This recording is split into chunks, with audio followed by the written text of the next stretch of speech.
Samantala, pumanaw na po sa edad na 80 ang dating alkalde ng Caloocan na si Macario Boy Asistio Jr. Ayon po sa kanyang partner na si Nadia Montenegro, isinugod sa ospital noong isang linggo si Asistio matapos atakihin sa puso at nakomatose bago tuluyang bawian ng buhay kahapon.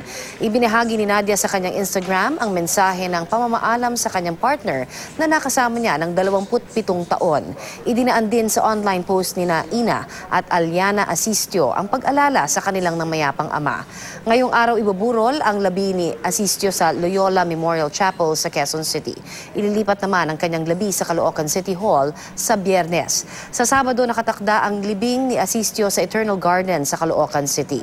Mula 1980 hanggang 1986 naging mayor ng lungsod si Asistio na na-re-elect siya noong 1988 hanggang 1995. Muli siyang tumakbo pero nabigong manalo sa pagkaalkalde noong 2013 at 2016.